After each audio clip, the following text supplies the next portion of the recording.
Boa noite. O nosso trabalho é sobre o TEA, transtorno do espectro autista. A definição do TEA. O TEA é o autismo, o transtorno do espectro autista. É um distúrbio neurológico que é caracterizado por prejuízos em duas esferas: a comunicação social, que é quantitativa e qualitativa, e o comportamento, que ele apresenta padrões repetitivos e restritos. Para que seja adequadamente caracterizado, o TEA ele exige uma análise individualizada, criteriosa, em cada criança ou pessoa. Então, sabe-se que a genética e os fatores ambientais, como complicações no parto ou no período neonatal, eles desempenham um papel chave na causa desse transtorno. Então, o autismo ele pode ser classificado em grau leve, moderado ou severo. Então, isso vai depender do apoio que a pessoa ou a criança precisa para realizar as atividades do dia a dia. A nomenclatura atual é, como eu já falei, o transtorno do espectro autismo. O TEA, por ser um conjunto de comportamentos que afeta cada indivíduo de modo e de grau diferente, com uma ampla variedade. O TEA, ele qualifica-se como um transtorno neuropsiquiátrico, como eu já falei, e ele apresenta alguns sintomas básicos, como a dificuldade de interação social, o déficit de comunicação social, que é quantitativo ou qualitativo, e os padrões inadequados de comportamento. A palavra autismo ela foi utilizada primeiramente por Bleuler, em 1911, que significa perda de contato com a realidade. O termo ele foi cunhado analisando as crianças pesquisadas que viviam no mundo próprio, dentro de si mesmas. E daí é proveniente a raiz do auto, que é voltado para si próprio. Em 1943, o médico Leo Kanner ele publicou um artigo baseado em suas pesquisas envolvendo mais de uma dezena de crianças que se apresentavam dificuldade na interação social e também um déficit de comunicação e padrões inadequados de comportamento. E quase no mesmo momento, no mesmo período, sem ter conhecimento do trabalho do Kanner, Hans Asperger, ele publicou um artigo baseado nos estudos de centenas de crianças com as mesmas características clínicas que o Kanner já tinha falado, mas com melhor desenvolvimento cognitivo e também relacionamento social. Então, nos dias atuais, baseado na DSM-5 de 2013, a comunidade médica ela observa o autismo com maior complexidade, envolvendo múltiplas etiologias com graus variáveis. Então, o transtorno do espectro autista ele é atualmente classificado em 3 níveis: o autismo leve, o autismo moderado e o autismo severo. Em 18 de dezembro de 2007, a ONU ela estabeleceu no dia 2 de abril como um Dia Mundial do Autismo. Então, a cor associada ao autismo é o azul, por causa de sua maior incidência em meninos do que em meninas. Estima-se que a frequência do TEA seja de 4 a 5 vezes maior em pessoas do sexo masculino. As pessoas com autismo elas não apresentam aspecto físico diferente. A gente percebe as alterações delas através do seu comportamento. O universo autista é o mesmo de todas as pessoas, porém, como eles se sentem, como eles interagem de uma forma diferente devido à sensibilidade deles que é alterada, muitas vezes essas crianças ou essas pessoas elas se isolam socialmente, dando impressão que elas estão vivendo em outro mundo. Mas na verdade é só porque elas se isolam socialmente. Então, o autismo, ele não tem cura, pois ele não é uma doença, e sim uma condição neurológica. Quando antes for realizado o tratamento especializado, o prognóstico dessa criança ou dessa pessoa, melhor será o desenvolvimento dela. Então, estima-se que no Brasil há mais de 2 milhões de pessoas com autismo e a maior incidência é em meninos. O autismo ele acomete pessoas de todas as classes sociais e etnias. Os sintomas do autismo normalmente se manifestam até os 3 anos de idade. Para obter um diagnóstico, é indicado que as pessoas elas procurem um neuropediatra ou um psiquiatra infantil que tenha experiência nessa área. Em crianças, a incidência do autismo é maior do que a soma dos casos de AIDS, câncer e diabetes. Então, agora eu vou falar um pouco sobre os 4 tipos de autismo. O primeiro é a síndrome de Asperger, que é considerada a forma mais leve entre os tipos de autismo e é 3 vezes mais comum em meninos do que em meninas. Normalmente, quem possui essa síndrome conta com uma inteligência bastante superior à média e pode ser chamado também o autismo de alto funcionamento. E também é normal esse autista se torne extremamente obsessivo por um objeto ou por um único assunto. Então, ele pode passar horas discutindo com algum brinquedo, com algum objeto ou falando sobre alguma coisa que ele goste. Se a síndrome ela não for diagnosticada na infância, o adulto com Asperger ele pode ter muito mais chance de desenvolver quadros depressivos e de ansiedade. O segundo é o transtorno invasivo do desenvolvimento. Essa é uma fase intermediária, já que ela não é um pouco mais grave que a síndrome de Asperger, mas também não é tão forte quanto o transtorno autista.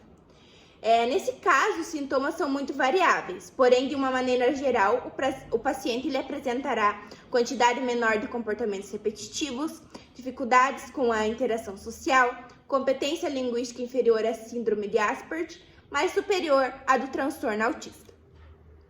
Agora, o terceiro, que é o transtorno autista. São aqueles que apresentam os sintomas mais graves que os 2 outros tipos de autismo. Então, nesse caso, várias capacidades são afetadas de forma mais intensa, como os relacionamentos sociais, a cognição e a linguística. Outro fator bem comum é a presença intensificada dos comportamentos repetitivos. Então, esse é o tipo clássico de autismo e que costuma ser diagnosticado de forma precoce, em geral antes dos 3 anos. Então, os principais sintomas que indicam essa condição são a falta de contato com os olhos, comportamentos repetitivos como bater ou balançar as mãos, dificuldades em fazer pedidos usando a linguagem, desenvolvimento tardio também da linguagem. Então, agora eu vou falar um pouco sobre os graus do autismo. O primeiro é o autismo leve, que é o nível 1, que alguém nesse nível tem problemas para iniciar interações e mostra menos interesse nos relacionamentos. O comportamento é inflexível e leva a dificuldades nas atividades cotidianas. O nível 2, que é o autismo moderado, nesse nível, as pessoas elas têm dificuldade acentuada com a comunicação verbal e não verbal. E elas têm habilidades sociais que são bem limitadas. Sua inflexibilidade é óbvia para os observadores casuais ao redor. Então, no nível 3, que é o autismo severo, a criança ou a pessoa nesse nível ela tem graves dificuldades de comunicação, incluindo modos verbais e não verbais. Eles têm acentuada dificuldade de funcionamento. O quarto é o transtorno desintegrativo da infância, que é considerado o tipo mais grave do espectro autista e o menos comum. Que ele em geral, a criança ela apresenta um período normal de desenvolvimento, porém a partir dos 2 aos 4 anos de idade, ela passa de perder as habilidades intelectuais, linguísticas, sociais e acaba muitas vezes sem conseguir recuperá-las novamente. Mitos e verdades sobre o tema. Mito: toda pessoa com autismo é um gênio. Não, na verdade existem sim pessoas com autismo que apresentam habilidades acima da média, porém são uma minoria, por volta de 10% dos casos. Essas pessoas, apesar dessas habilidades, podem apresentar um déficit grande nas demais áreas. Mito: pessoas com autismo não falam e não conseguem entender o que é dito. Na verdade, muitas pessoas com autismo podem não falar, mas não quer dizer que não entendem o que lhe é dito. Mito: as pessoas com autismo se isolam por falta de afeto dos seus pais. Não, na verdade, o autismo é uma condição neurológica e não tem relação nenhuma com a falta de afeto. O isolamento ocorre pelas alterações ocasionadas pelo autismo, como é a dificuldade de se relacionar, dentre outros. Outro mito: pessoas com autismo gritam e choram, ou se jogam no chão e apresentam outros comportamentos similares. Isso quer dizer que são mal educadas. Não, na verdade, as pessoas com autismo podem gritar, chorar e se jogar no chão, não por falta de educação, mas sim por uma sobrecarga sensorial e a dificuldade de comunicação, entre outros fatores. Mito: todas as pessoas com autismo apresentam movimentos repetitivos como se balançar. Esse é um dos comportamentos que mais aparecem nas mídias. Existem pessoas com autismo que apresentam esse comportamento, porém não são todos. Outro mito: há tratamento capaz de curar o autismo. O autismo não tem cura, mas existe tratamento que podem amenizar os sintomas e trazer melhor qualidade de vida. Não existe um medicamento para o autismo, e sim para os seus possíveis sintomas. A terapia mais indicada é a comportamental, pela eficácia e comprovação científica. Pessoas com autismo não têm sentimentos e não ganham carinho, e não gostam de carinho. Para algumas pessoas com autismo, o contato físico pode ser muito desconfortável, decorrente de uma hipersensibilidade, aparentando que elas não gostam de carinho. O autismo não faz com que a pessoa deixe de ter sentimentos, mas pode fazer com que ela tenha dificuldade para expressar. Vacinas causam autismo. Não, vacinas não causam autismo. Diversos trabalhos científicos comprovam que não existe nenhuma ligação entre as vacinas e o autismo. Pessoas com autismo não podem participar de atividades em sociedade. A inclusão social é um direito de todos. É fundamental que as pessoas com autismo estejam inseridas na sociedade, mas com acessibilidade, adaptações no ambiente e as devidas ferramentas para que possam usufruir dessas vivências. Um maior conhecimento sobre o assunto pode ser favorável ao convívio, especialmente em sua fase inicial. Pessoas com autismo são agressivas e devem ser isoladas. Algumas pessoas com autismo apresentam agressividade, mas não são todas. Quando isso ocorre, é consequência dos déficits ocasionados pelo autismo, como a dificuldade de se comunicar, e não pelo intuito de machucar o outro. Nesse caso, é necessário buscar um tratamento especializado. Após certa idade, pessoas com autismo não conseguem mais aprender as atividades desenvolvidas na higiene bucal. Nenhuma atividade tem prazo para ser conquistada. Pessoas com TEA aprendem em qualquer idade, basta ter alguém que queira ensiná-las. Cada um aprende em seu tempo e é preciso respeitar esse tempo. Treinar para cuspir, treinar para abrir a boca, treinar para escovar os dentes e passar o fio dental, e assim sucessivamente. Tornam possível o aprendizado e a colocação em prática dessas importantes atividades. Todas as pessoas com autismo têm alergias alimentares. Na verdade, algumas pessoas com autismo elas podem até desenvolver algumas alergias, mas não é isso que torna ela seletiva de alguns alimentos. É mais por causa da textura mesmo. Informações importantes. A Lei nº 12.764, de 27 de dezembro de 2012, institui a Política Nacional de Proteção dos Direitos da Pessoa com Transtorno de Espectro Autista e estabelece diretrizes para sua consecução, assegurando às pessoas com autismo os mesmos benefícios legais da pessoa com deficiência, que incluem desde a reserva de vagas em empresas com mais de 100 funcionários até o atendimento preferencial em bancos e repartições públicas, alterando o número 3 do artigo 98 da Lei 8.112, de 11 de dezembro de 1990.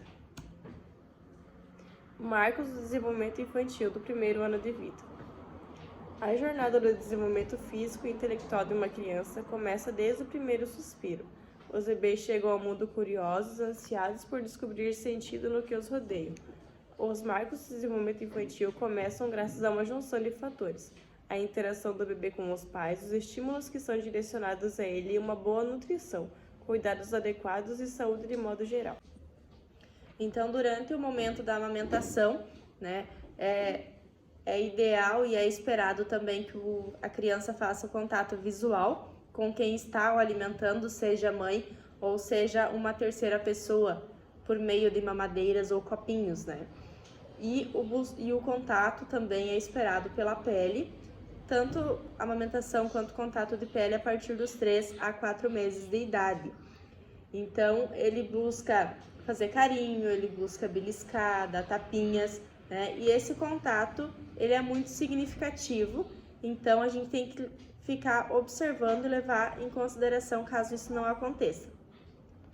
Os sorrisos, que são aquela forma involuntária que o bebê expressa, e assim também como um adulto faz uma brincadeira, ele ocorre ainda entre os 3 a 4 meses de idade também.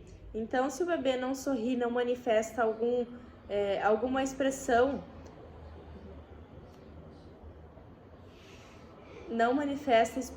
durante quando ele vê o cuidador ou quando ele vê os pais, é um ponto que deve ser analisado com cuidado também.